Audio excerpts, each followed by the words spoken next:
बिस्मिल्लाहिर्रहमानिर्रहीम। Dear students, अस्सलाम वालेकुम। आज हम PS5405 पर्सनालिटी साइकोलॉजी का शॉर्ट लेसन नंबर 25 का आगाज़ करेंगे। तो लेसन नंबर 25 का नाम है core concept of George Kelly's cognitive theory of personality.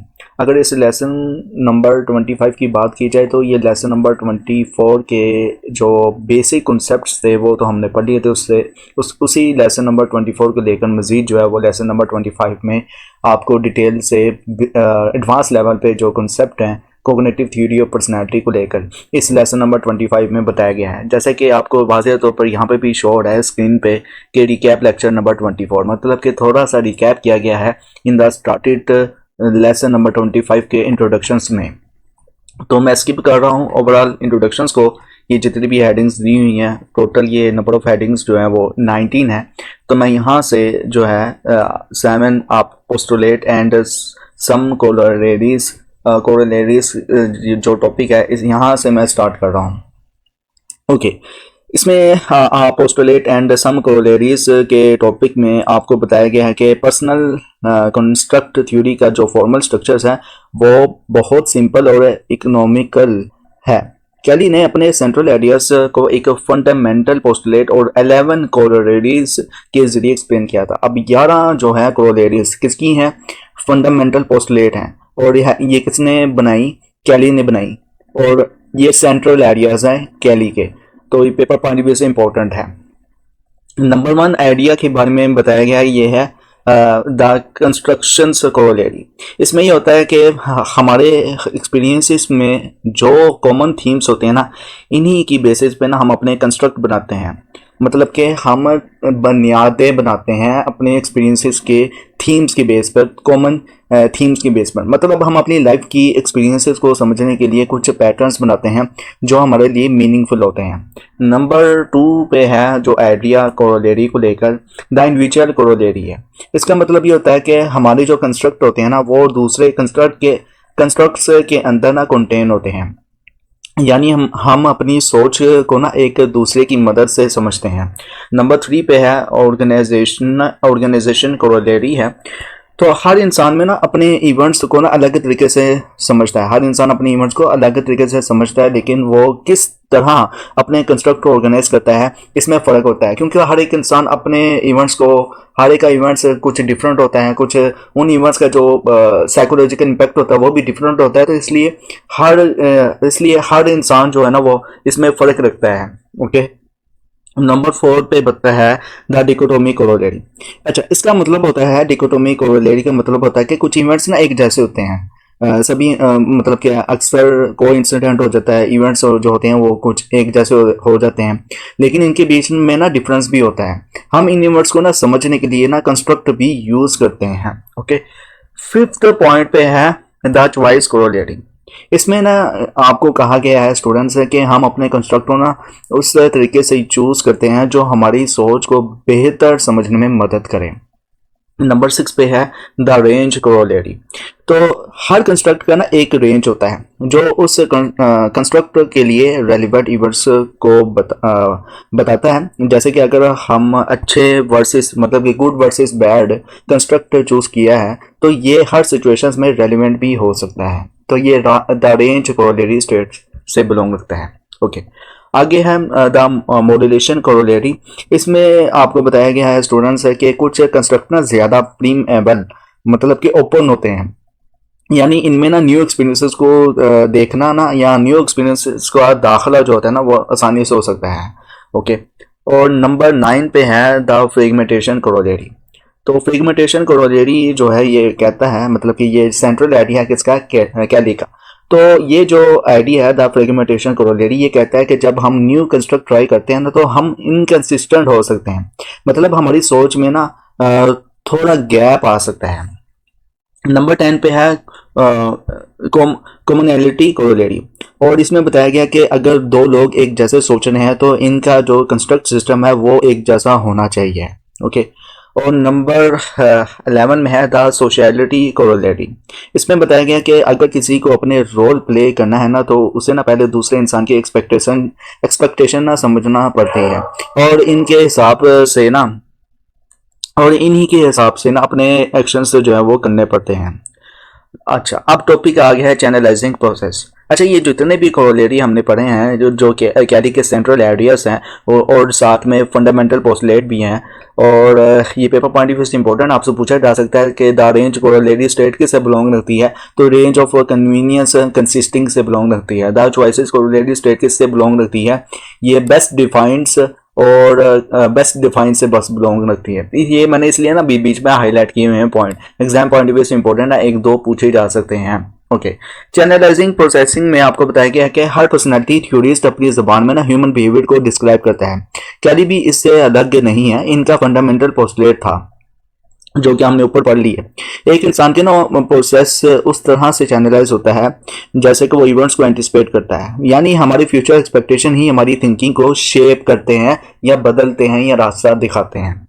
Individuality and organisations में आपको बताया गया कि इंडिविजुअलिटी कोरोलरी को ना समझना पर्सनैलिटी के यूनिकनेस को ना समझने में मदद करता है। कैली ने कहा था कि लोग अपने इवेंट्स को ना अलग तरीके से समझते हैं, मतलब कोई भी दो इंसान एक ही इवेंट को ना बिल्कुल सेम तरीके से नहीं समझते।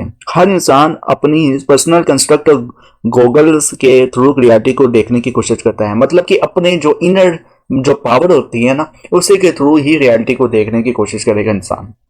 इसलिए ना दूसरे लोगों के बीच में ना डिफरेंसेस इनके इवेंट्स को समझने के तरीकों की वजह से होता है। मिसाल दी गई आपको किस तरह से कौन से तरीके होते हैं जिसकी वजह से डिफरेंसेस आते हैं हर एक इंसान के आपस में।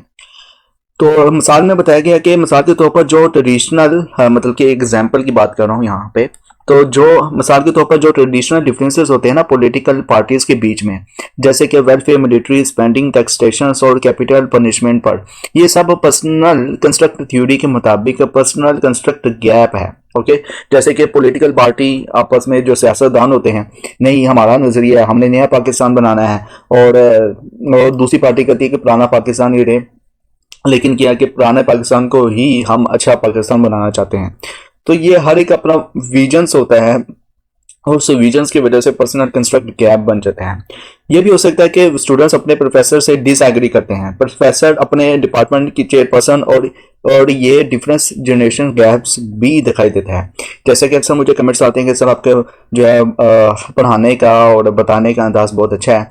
अब ये आपकी अंडरस्टैंडिंग मेरी वर्डिंग के साथ मैच करती है, तो तब ही ये गैप आपकी अंडरस्टैंडिंग दूर कर देता है। लेकिन समटाइम कुछ ऐसे स्टूडेंट्स भी मैंने देखे हैं जिनके कमेंट्स आते हैं कि आप तो सिर्फ हैंड आउट से ही पढ़ के बता रहे हैं, समझा रहे हैं। तो मैं उनसे कहता हूं कि अगर आपको मैं एक्स्ट्रा नॉलेज देने लग जाऊं तो कम अज 3 घंटे एक लेसन ले लेता है। तो आपके अंदर इतनी कैपेसिटी नहीं है कि आप स्क्रीन टाइम को 3 घंटे वॉच आउट कर सके। एक इंसान की एबिलिटी होती है कम अपेश 25 मिनट लिमिटेड, वो भी अगर इंटरेस्टेड हो लेक्चर, अदरवाइज नॉट।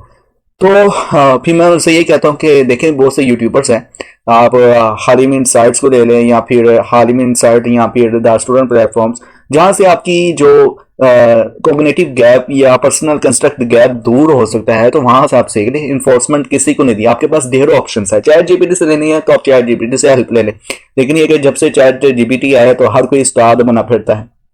खैर, तो मैं जैसे कि बता रहा था कि प्रोफेसर ये भी हो सकता है कि स्टूडेंट्स अपने प्रोफेसर से डिसएग्री करते हैं, प्रोफेसर अपने डिपार्टमेंट चेयरपर्सन से, या फिर अपने कोलीग से, या ये डिफरेंसेस जो होता है जनरेशन में भी दिखाई देता है, जो बेसिकली पर्सनल कंस्ट्रक्ट का फर्क होता है। जैसे कि माँ बाप बच्चों की नहीं मानते, बच्चे माँ बाप की नहीं मानते, या फिर समटाइम बड़े बच्चों की नहीं मानते, बच्चे बड़ों की नहीं मानते, तो ये जनरेशन गैप भी होगा। Okay, to construct or not to construct constructure or not to constructure, that is the questions। ये एक सवाल है कि कंस्ट्रक्चर है या कंस्ट्रक्चर नहीं है।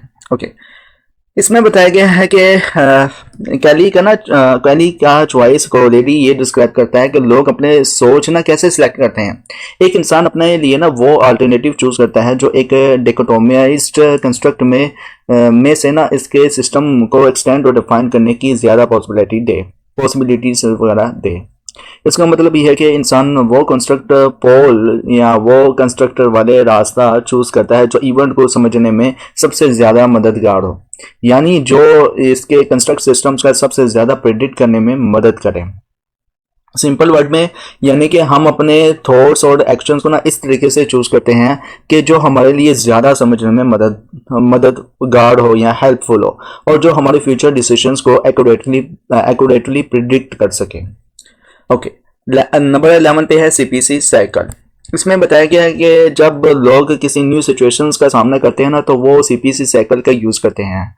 सीपीसी का मतलब है सरकमस्पेक्शंस, प्रेम्पशंस और कंट्रोल। पेपर पॉइंट व्यू से इंपॉर्टेंट है इसका एब्रीविएशन प्लस सीपीसी साइकिल की डेफिनेशन।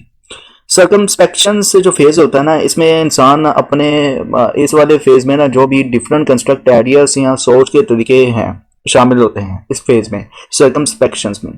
अच्छा, सोचता है इंसान जो उस सिचुएशन से रिलेटेड हो सकती है जो इवेंट्स हो रहे हैं, यानी वो अपने पास ना अवेलेबल पॉसिबिलिटीज को ना कंसिडर करता है उस इवेंट में जो भी वो फेस कर रहा है इंसान।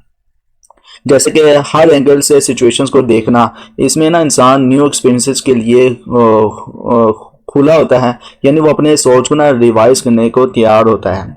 प्रेम्पशंस में ये होता है कि इस फेज में ना इंसान अपने ऑप्शंस को ना कम करता है, या ऑप्शंस पे कम करने के बजाय काम करता है, और इन उन आइडियाज को सिलेक्ट करता है जो उस सिचुएशंस के लिए ज्यादा रेलेवेंट लगता है। मैं फिर दोबारा डिफरेंस बताता हूँ। सर्कमस्पेक्शंस में होता है कि इंसान सोचता है, प्रेम्पशंस फेज में ये होता है कि इंसान जो है वो जो कुछ उसने सोचा होता है उस इवेंट्स के लिए जो है ना लाए अमल, मतलब कि जो है ना वर्किंग के लिए सोच रहा होता है। ओके, कि किस तरह से वर्क को एग्जीक्यूट करूंगा। जैसे कि मैं बता रहा था कि जो उस सिचुएशन के लिए ज़्यादा रेलिवेंट लगता हो, यानी वो अपने कंस्ट्रक्ट हाइपोथेसिस को सिलेक्ट कर लेता है कि जो उसके लिए सबसे अप्रोप्रिएट हो या मुनासिब हो। कंट्रोल फेज में ये होता है कि इंसान अपनी एक्शंस में ना प्लान डिसाइड करता है और अपने बिहेवियर्स को ना उस प्लान के मुताबिक ना परफॉर्म करता है। मतलब वो अपने कंस्ट्रक्ट सिस्टम्स को ना यूज करके ना एक एक्शन चॉइस या एक्शन चूज करता है जो इसके लिए सबसे फायदेमंद हो। अच्छा, इस सीपीसी साइकिल में ना पहले मतलब कि आपको ना एग्जांपल भी आगे चल के दी गई है सीपीसी साइकिल को लेकर, ताकि आप इजीली समझ सके। ओवरऑल इस सीपीसी साइकिल में ना पहले इंसान सोचता है कि किस तरीके से अपने कंस्ट्रक्ट्स को अप्लाई करे, फिर वो उन कंस्ट्रक्ट को चूज करता है जो सिचुएशंस को समझने में मदद करे, और आखिर में ना अपने एक्शंस को डिसाइड करता है। मिसाल के तौर पर अगर एक इंसान न्यू जॉब इंटरव्यू के लिए जा रहा है, एक इंसान अपने जॉब इंटरव्यू के लिए जा रहा है, तो वो पहले सोचता है कि किस तरह के क्वेश्चंस पूछे जा सकते हैं इंटरव्यू के दौरान। तो ये सर्कमस्पेक्शन फेज में आएगा। इसके बाद वो अपनी सोच को ना नैरो डाउन करता है और डिसाइड करता है कि कौन से आंसर इसके लिए ज़्यादा इफेक्टिव होंगे अगर ये क्वेश्चंस उसको इंटरव्यू में पूछे जाए। तो ये प्रेम्पशन स्टेज में या प्रेम्पशन फेज में दाखिल होगा इंसान।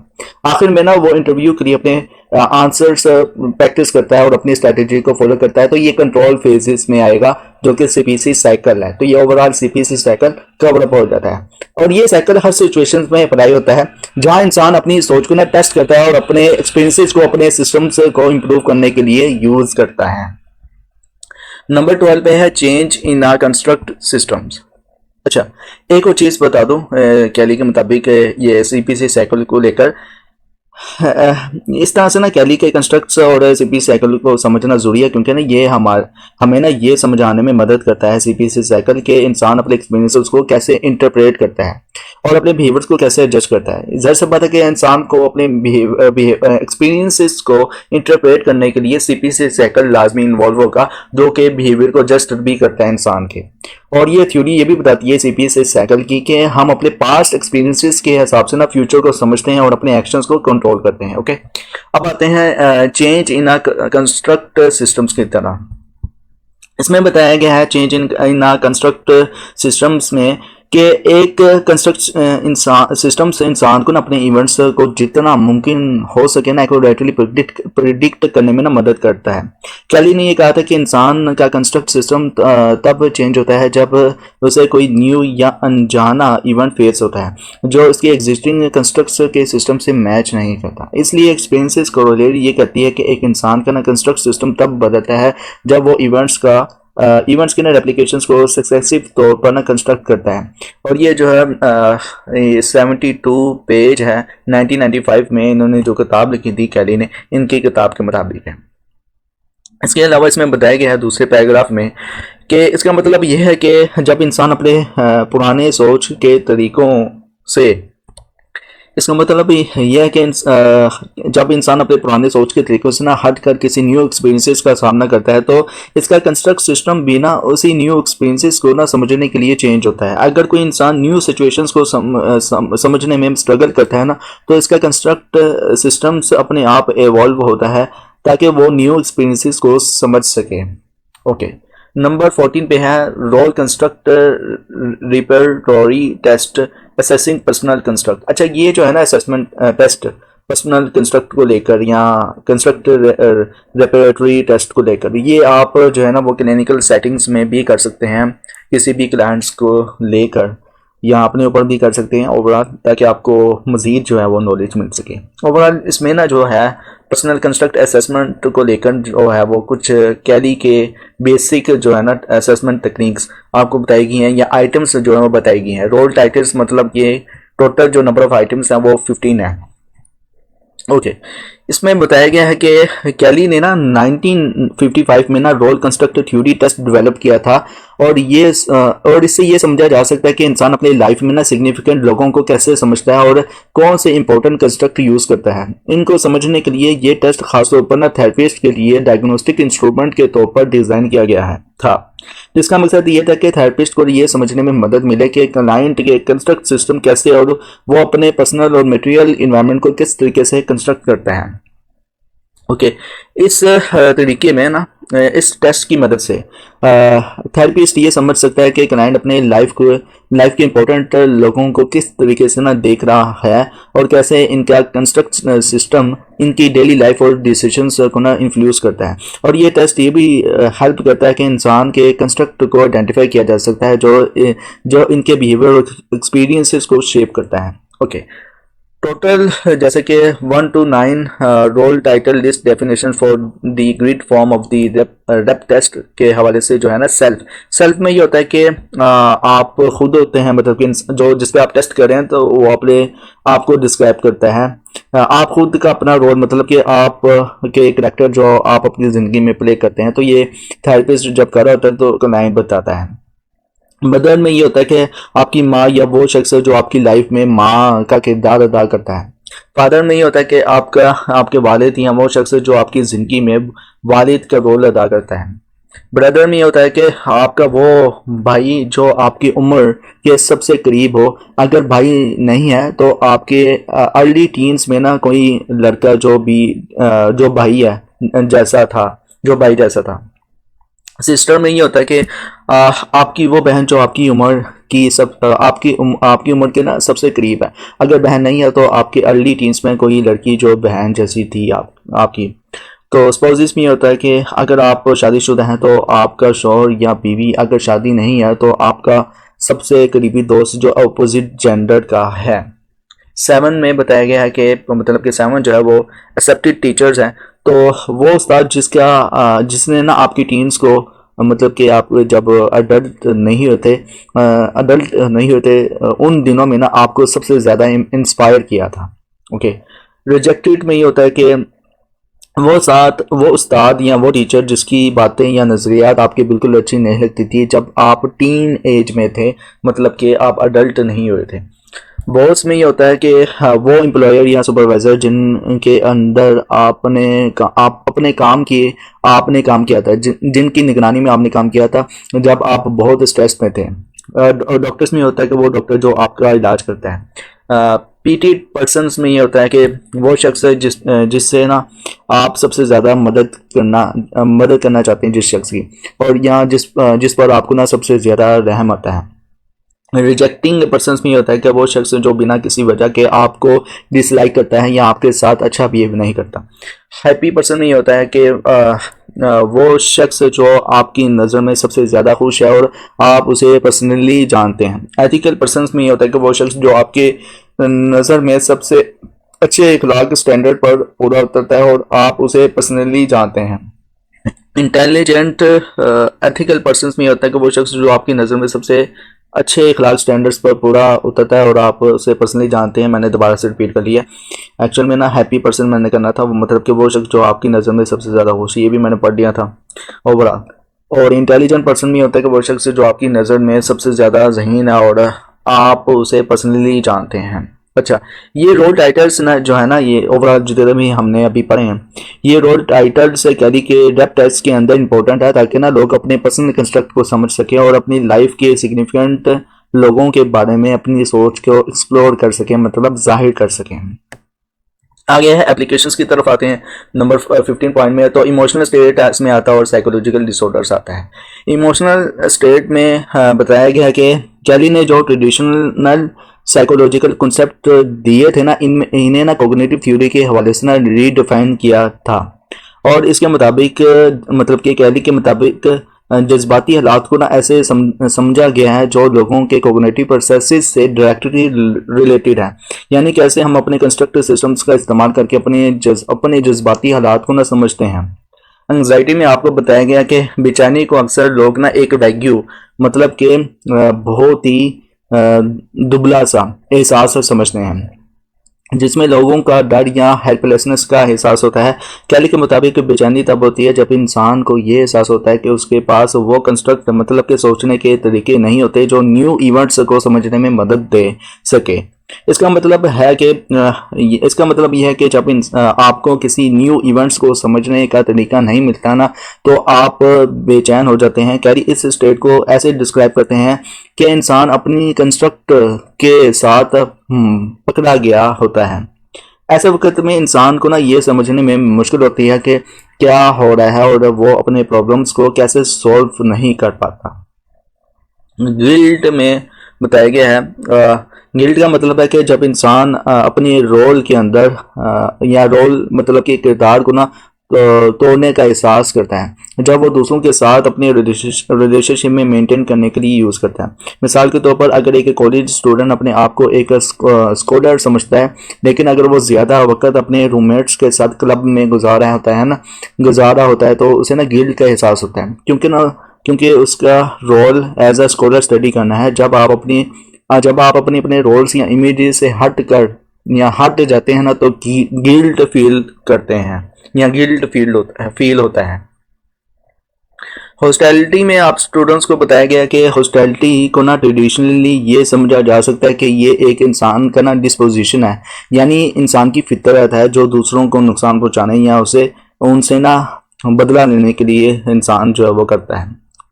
लेकिन कैली के मुताबिक हॉस्टैलिटी एक कोशिश होती है अपने इनवैलिड मतलब कि गलत कंस्ट्रक्ट को होल्ड करने की, जबकि आपको ना कंट्राडिक्टरी या इनवैलिडेटिंग एविडेंस मिलता है।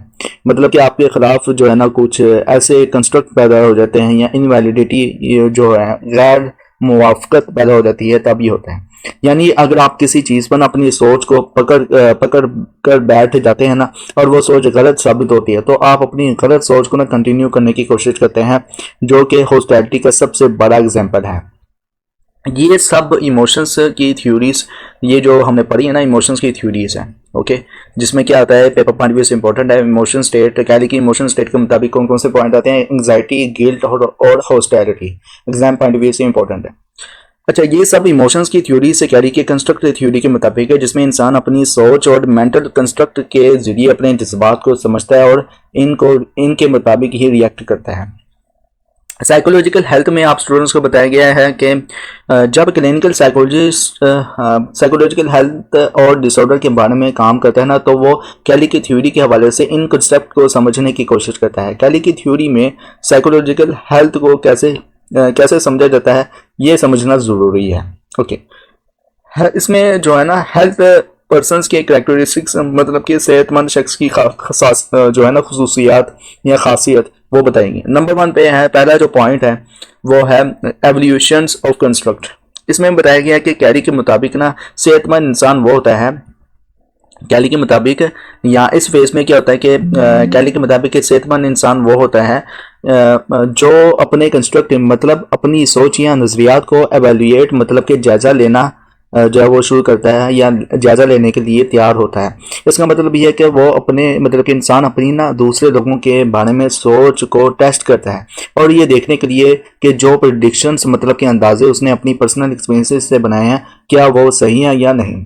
ये यानी सेहतमंद इंसान अपनी सोच को ना चैलेंज और उसको चेक करता है कि इनका जो नज़रिया है वो दूसरों के साथ किस तरह मैच करता है और अगर वो गलत हो तो इसको ना इम्प्रूव करता है इंसान।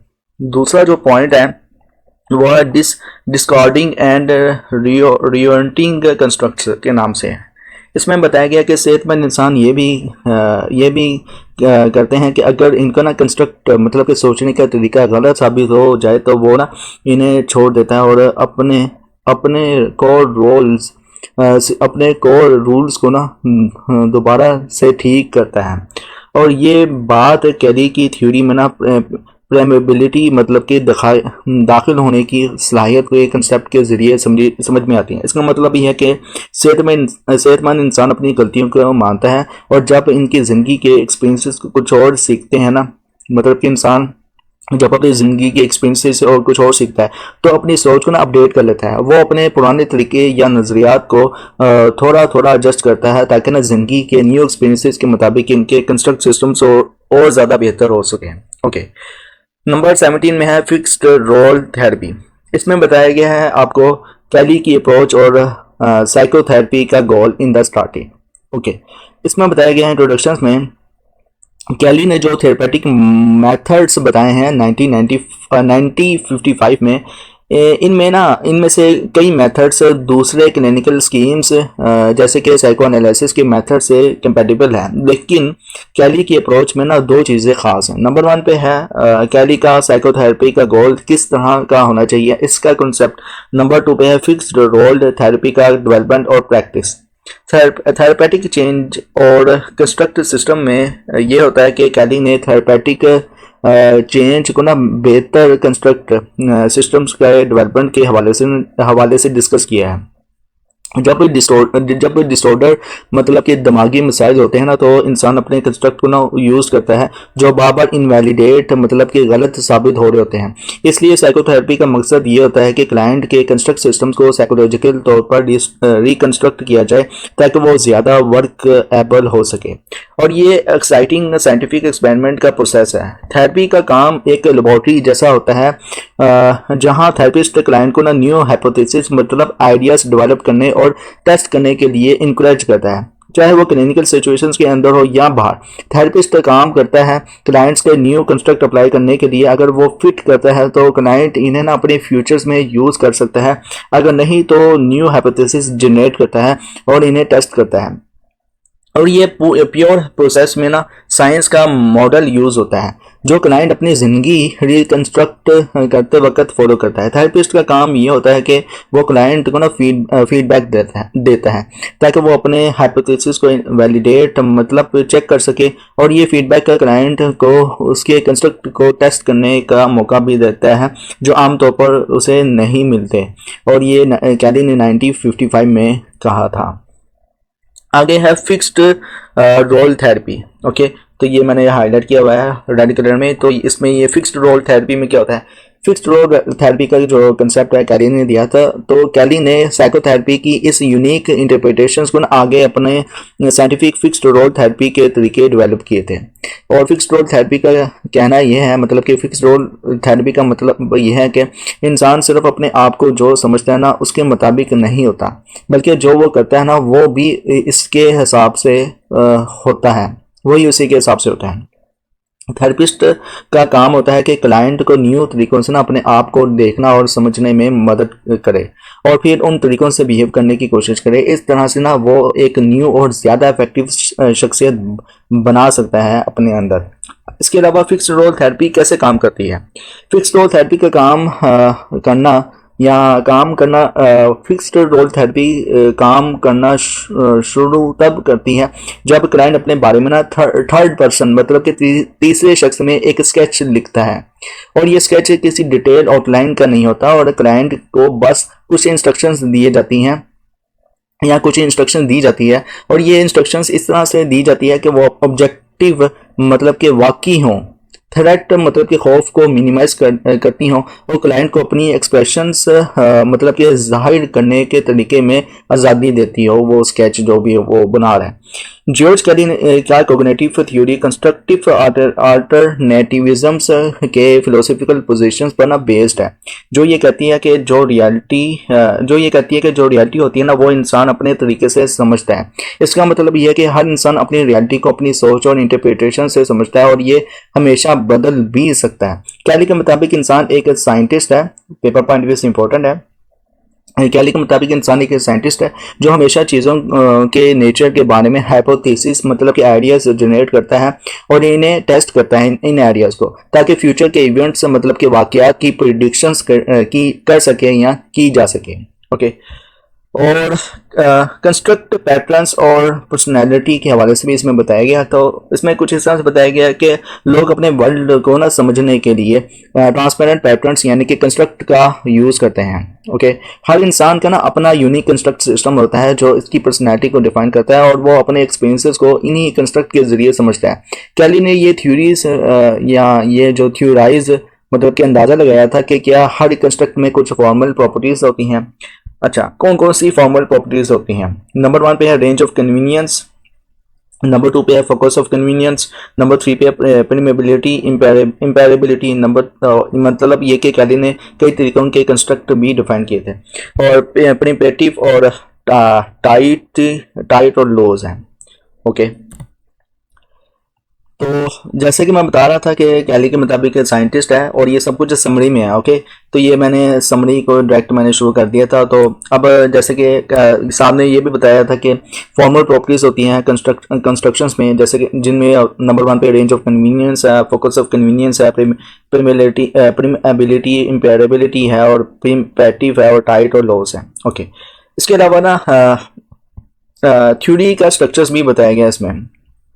थ्योरी का जो स्ट्रक्चर्स है इसमें कुछ इस तरह से आप स्टूडेंट्स को बताया गया ओवरऑल के कैली की थ्योरी एक फंडामेंटल पोस्टुलेट है, मतलब कि बुनियादी पोस्टुलेट है और 11 एल्बरेटिव कोरोलरीज मतलब वाज़ेह तौर पर समझी गई कोरोलरीज में ना स्टेटेड है, मतलब कि बयान की गई है। पोस्टुलेट कहते हैं कि इंसान की साइकोलॉजिकल प्रोसेस और उन तरीकों से चैनलाइज्ड होती है जिनके जरिए वो इवेंट्स को एंटिसिपेट मतलब कि अंदाज़ा लगाता है। कोरोलरीज एक्सप्लेन मतलब कि समझाती हैं या कोरोलरी जो है वो हमें समझाती हैं कि कंस्ट्रक्ट सिस्टम कैसे काम करता है और कैसे बदलता है और कैसे सोशल इंटरेक्शंस को इन्फ्लुएंस करता है। इसके अलावा इसमें ना रैप टेस्ट के हवाले से भी बताया गया था। तो रैप टेस्ट के हवाले से मैं कुछ इस तरह से कह सकता हूँ कि हालांकि कैली की थ्योरी ने डायरेक्टली ज़्यादा रिसर्च को ना स्टिमुलेट नहीं किया है, लेकिन इसने ना एक personality instrument rep test design किया है जो कई स्टडीज़ में ना यूज़ होते हैं। रैप टेस्ट पर्सनल कंस्ट्रक्ट का असेस करता है और इस चैप्टर में इसका यूज़ शिज़ोफ्रेनिया साइकोटिक डिसऑर्डर के ठोस डिसऑर्डर्स को ना 2 इन्वेस्टिगेशंस में दिखाए गए हैं। ओके, तो मतलब ये कि जो रैप टेस्ट है ज़्यादातर जो है वो शिज़ोफ्रेनिया को लेकर भी यूज़ हो सकता है। ओके, एवोल्यूशन में आप स्टूडेंट्स को बताया गया है कि कैली की थ्योरी फिनोमोलॉजिकल है, पेपर पॉइंट भी इंपॉर्टेंट है क्योंकि फिनोमोलॉजिस्ट के हिसाब से ना बिहेवियर्स को ना कंपोनेंट्स मतलब कि हिस्से थोड़े थोड़े हिस्सों में या हिस्सों में तोड़ा नहीं जा सकता। और ये कोग्निटिव थ्योरी है क्योंकि ना ज़्यादा एम्फेसाइज करती है कि लोग कैसे ना सोच कर रियलिटी को देखते हैं और ये अनकॉन्शियस प्रोसेस है जो हमारे माइंड के अंदर छुपी हुई चीज़ें होती हैं पर ज़्यादा फोकस करती है ये कैली की थ्योरी। और ये एक्सटेंशियल्स और ह्यूमनिस्टिक थ्योरी भी है क्योंकि ना इसमें ये भी बताया गया है कि इंसान फ्री है मतलब कि और आज़ाद है और फ्यूचर की तरफ ओरिएंटेड है और इसके अलावा इंसान जो है ना इनके सब्जेक्टिव फीलिंग्स और पर्सनल एक्सपीरियंसेस ज़रूरी हैं और इंसान अपनी लाइफ का ना मीनिंग समझने की कोशिश करता है। पेपर पॉइंट ऑफ से इंपॉर्टेंट है, बहुत इंपॉर्टेंट है। पूछा जा सकता है कि कौन सी थ्योरी है जिसकी वजह से इंसान अपनी मीनिंग्स को समझता है, तो कैली की थ्योरी है। और कौन सी थ्योरी है? Cognitive theory. हर इंसान अपना यूनिक कंस्ट्रक्ट क्रिएट करता है जिसके जरिए वो दुनिया को समझता है और फ्यूचर के अनसर्टेनिटी को कम करने की कोशिश करता है और वो इंसान जो है वो फ्री है कि रियलिटी को किस तरीके से समझे और सोचने का तरीका अपनाए। इंसान इस हवाले से फ्री है, इसलिए इंसान अपने नज़रियात को मुताबिक चलने की कोशिश करता है ओवरऑल। तो ये था आपका लेसन नंबर 25 पर्सनैलिटी साइकोलॉजी को लेकर। कैसा लगा कमेंट्स में लाजमी बताएं, और कोई वर्ड, कोई सेंटेंस, कोई जुमला अगर आप स्टूडेंट्स को नहीं समझ में आया तो आप कमेंट्स में पूछ सकते हैं। और फर्दर ये है कि इस लेसन का मैं ओवरव्यू दूंगा, लेकिन ओवरव्यू देने से पहले मेरी ये रिक्वेस्ट है उन स्टूडेंट्स है कि जिन स्टूडेंट्स ने अभी तक साइकोलॉजिस्ट कम्युनिटी यूट्यूब चैनल को सब्सक्राइब नहीं किया तो काइंडली प्लीज़ सब्सक्राइब करते, वीडियो को लाइक करें, क्लासमेट के साथ शेयर करें, हमें इंस्टाग्राम, टिकटॉक और ट्विटर में फॉलो करें, और फेसबुक पेज को लाइक कर दें। और फर्दर ये है कि आप inner Psychoflix YouTube channel powered by psychologist community, inner Psychoflix YouTube channel को सब्सक्राइब करें और जानें मॉडर्न और इस्लामिक साइकोलॉजी के बारे में।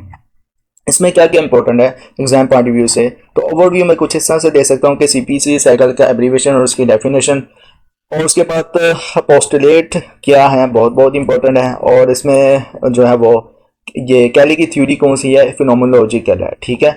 और ये क्या बताती है theory, internal frame of reference बताती है, और ह्यूमनिस्टिक भी है कैली की थ्योरी।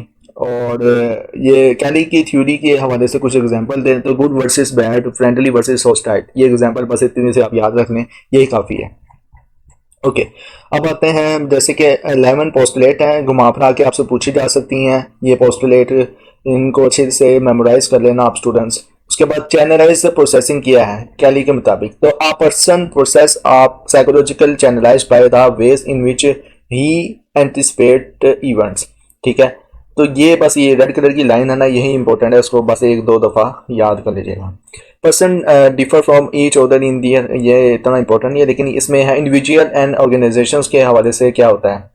तो इंडिविजुअल भी होता है कि हर एक जो पर्सन होता है वो रियलिटी के मुताबिक यूनिक कंस्ट्रक्ट गूगल्स रखता है, और जबकि सॉरी ऑर्गेनाइजेशन भी होता है गूगल्स मतलब कि इस्तेमाल करता है, और इंडिविजुअल भी होता है कि आइडेंटिकल ट्विंस और सपोजिटली सिमिलरली इन आउटलुक, ये पेपर पॉइंट व्यू से इंपॉर्टेंट है, आपसे पूछा जा सकता है। जनरेशन गैप क्यों है, पर्सनल कंस्ट्रक्ट गैप क्यों है, जनरेशन गैप और पर्सनल कंस्ट्रक्ट गैप में डिफरेंसेस किया एग्जाम पॉइंट व्यू से बहुत बहुत बहुत इंपॉर्टेंट है।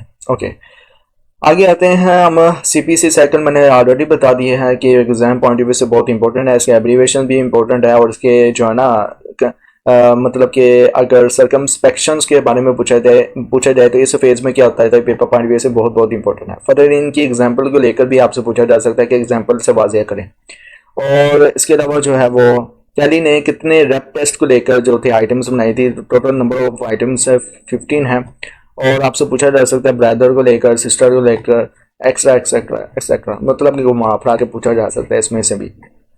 उसके बाद इमोशनल स्टेट कितनी है कैली के मुताबिक, बहुत बहुत बहुत ही इंपॉर्टेंट है, आपसे लाजमी तौर पर ये पूछा जा सकता है एग्जाम पॉइंट ऑफ व्यू से।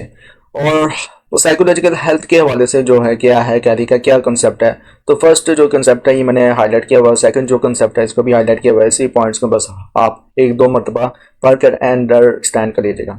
फिक्स्ड रोल थेरेपी किस तरह से काम करती है एग्जाम पॉइंट ऑफ व्यू से बहुत बहुत इंपॉर्टेंट है। इसके अलावा जो है वो इसमें अब नीचे भी मैंने फिक्स्ड रोल थेरेपी को लेकर हाईलाइट किया हुआ है, इसमें बस जो है ना फिक्स्ड रोल थेरेपी ही इंपॉर्टेंट है और बहुत इंपॉर्टेंट है। अच्छा, कैली के मुताबिक इंसान क्या है, साइंटिस्ट है। ओके, ये बहुत बहुत इंपॉर्टेंट है एमसीक्यूज के हिसाब से। ओवरऑल ये था आपका लेसन का ओवरव्यू, और कैसा लगा कमेंट्स में लाजमी बताएं। इंशाल्लाह मिलते हैं नेक्स्ट लेसन में, till then thank you so much, अल्लाह हाफिज़।